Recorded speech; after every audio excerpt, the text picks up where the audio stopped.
It's your perfume in the breeze.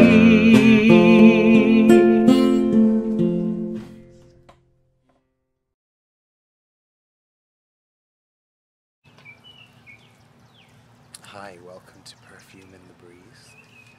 I'm Giles and this is Baboon. And today we are going to be taking a look at an unusual fragrance by a company called Enfleurage. The fragrance is simply called Oud. O-U-D. I am a huge fan of real oud. Even the fake stuff I don't mind it too much, but my heart beats in the rhythm of oud. I don't even know how to describe it.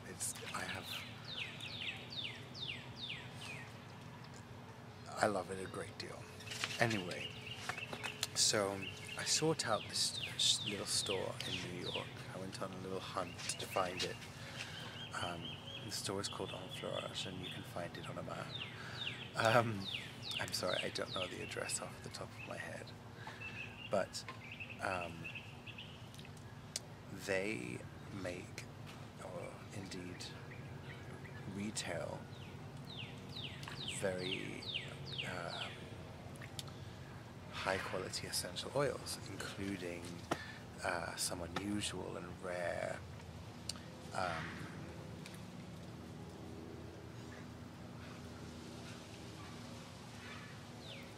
things,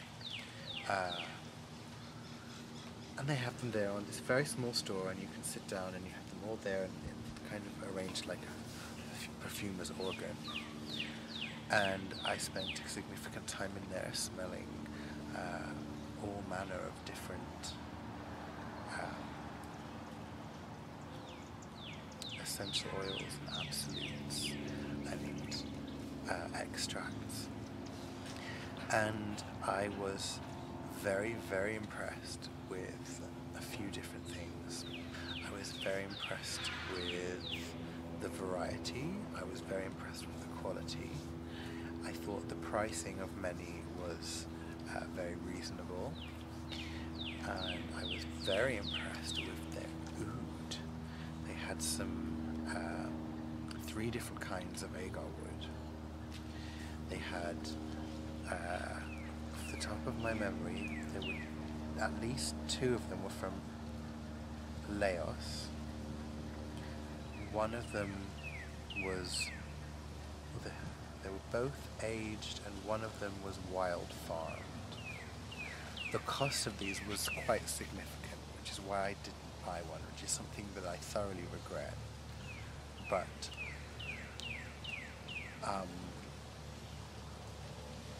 to be quite honest with you, I was a bit hungover this evening, and I didn't feel like I was going to enjoy spending the money because I wasn't in a good mood. And now I can't wait for New York to open back up, that I can visit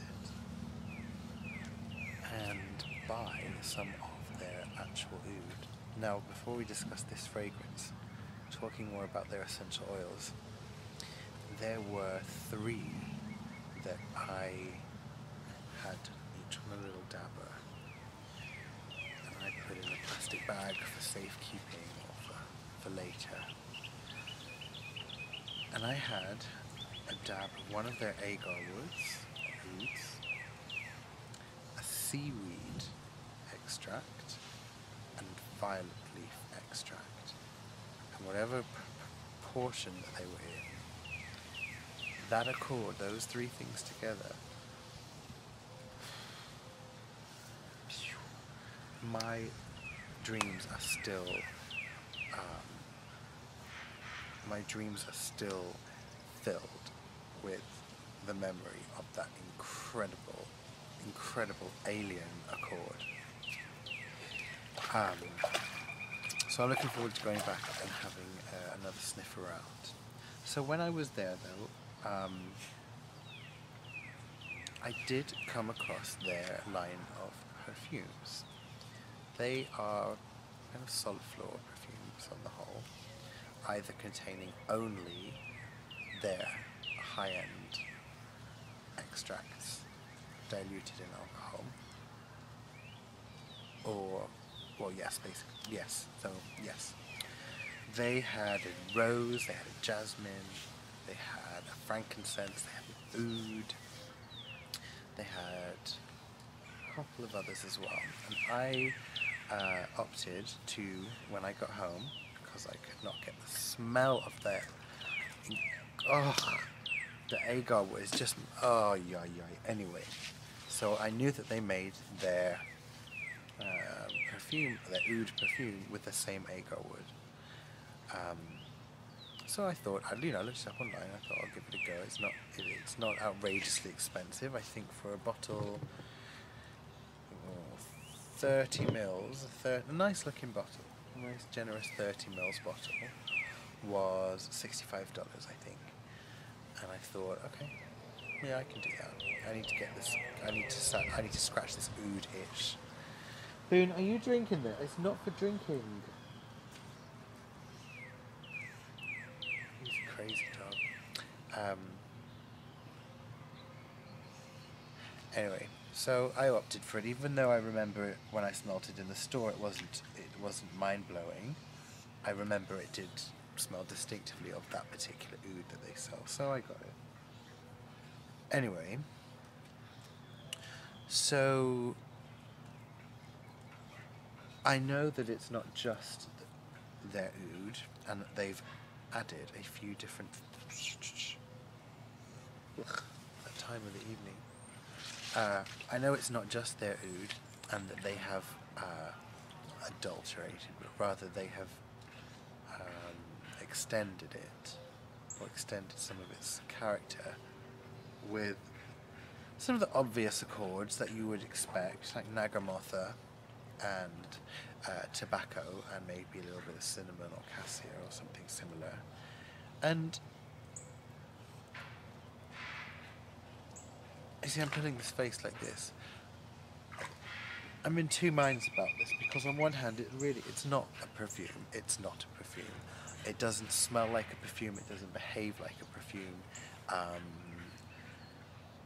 It is essential oils in alcohol, so in as much as that it is a perfume, but in its composition it is also just some essential oils dissolved in perfumer's alcohol. There doesn't seem much thought given to the structure of it, a top, a heart and a base. So it smells more like a smell than a perfume. But that being said, the smell is kind of amazing. So I find myself often wasting it on my ceiling fan. Or, boom! Jump on in. Oi. Give me a moment.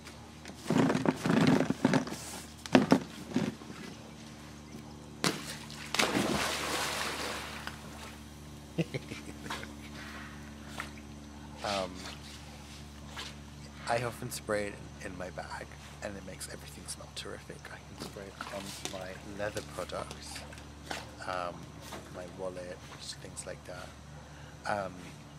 or onto clothes, or onto a scarf, or onto outerwear. Very often onto a scarf. I love wearing a scarf. And quite often, I've recently got really into layering. Thank you. I've recently got really into layering. I'll talk about some of how I do that in another video. But I often take this and I put a spray of it just on my tummy, to give a little interesting trail, because it does leave the trail it leaves is very, very beautiful, far more beautiful than the smell of the product itself. But anyway, without further ado, I guess I should show you the bottle and smell it some. So this is the bottle. It's a nice bottle. There's nothing wrong with of it. The label is very nice as well. And on the front it says, mysterious and beguiling, Agar Wood removes her veils in a sensuous dance.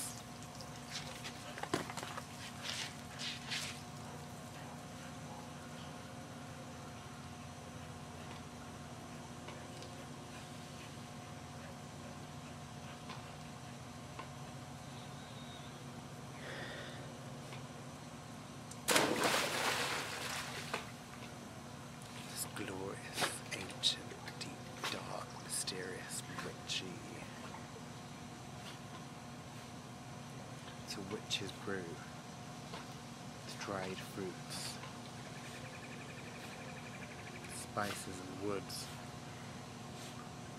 and damp things, and things that were in sheds, and things that have been buried.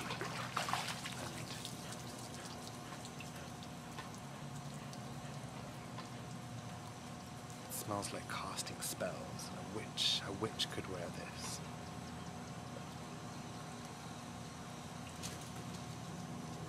I could imagine a witch's cottage could smell like this.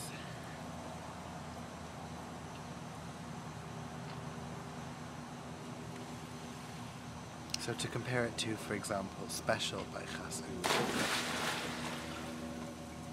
It's not as smoky or leathery. To compare it to, for example, Dahn al-Oud al-Shams by Ajmal. It's not as earthy. This is a beautiful smell to wear or put on a blanket.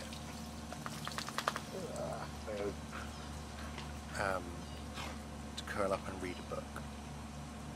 This is a wonderful oud for your own company. It's very cozy. If you like to spend your Sunday in leisure wear, curled up in bed with a good book and some comfort food,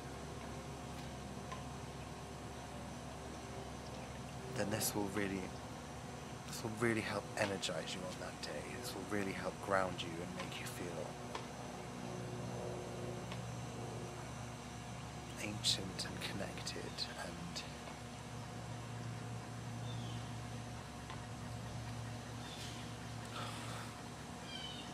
the oud in this is amazing. I wish that they had not added the Nagramotha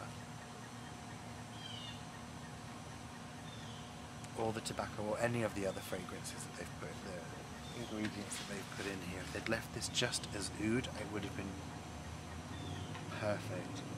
Not that it's imperfect, it's perfectly fine.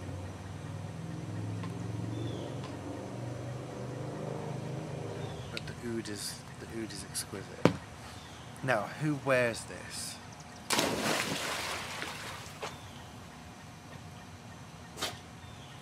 I wouldn't want to be sat next to someone on the tube or the metro or the what do you call it? An underground train. I wouldn't want to be sat next to somebody in close quarters. I wouldn't want to necessarily smell this on someone in an urban environment. I would probably find it, at least up close anyway, quite disturbing. I'm sure the trail it leaves is spectacular. But if someone sat next to me on the tube or a bus wearing this, I would feel very uncomfortable. But if I was walking down some country lane and someone passed me wearing this, I would think that they were the most incredible person I've ever encountered in my life. If you wanted to go for a lovely walk in the woods and enjoy oh, this is perfect for that. This is if I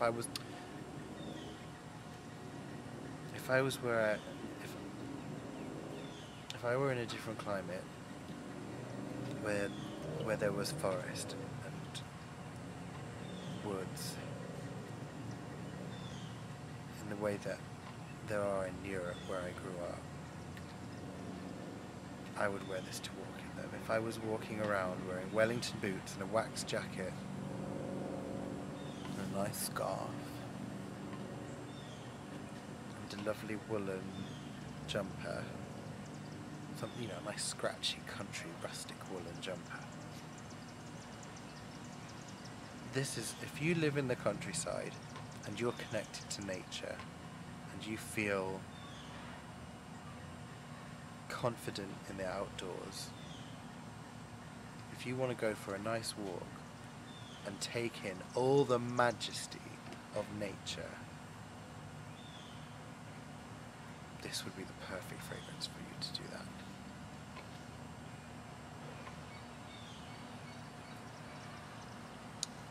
I've wasted a lot of this as a room enhancer on ceiling fans, lampshades,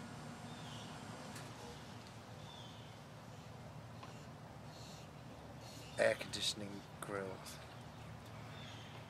pillows, the strap of my handbag, and things like this. I shouldn't say wasted, but I would say this is a wonderful thing to have, but I'm not sure it's a perfume. It is a scent. As you can see, I can't take it away from my nose. It's magnificent. But it's not exactly a perfume.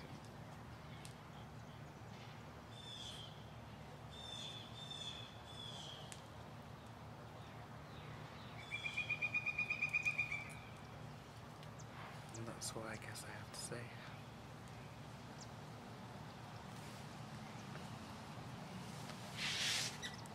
So, there was one thing I'd like to add, in fact. Now, I do some work for a company called Gilo Fragrances.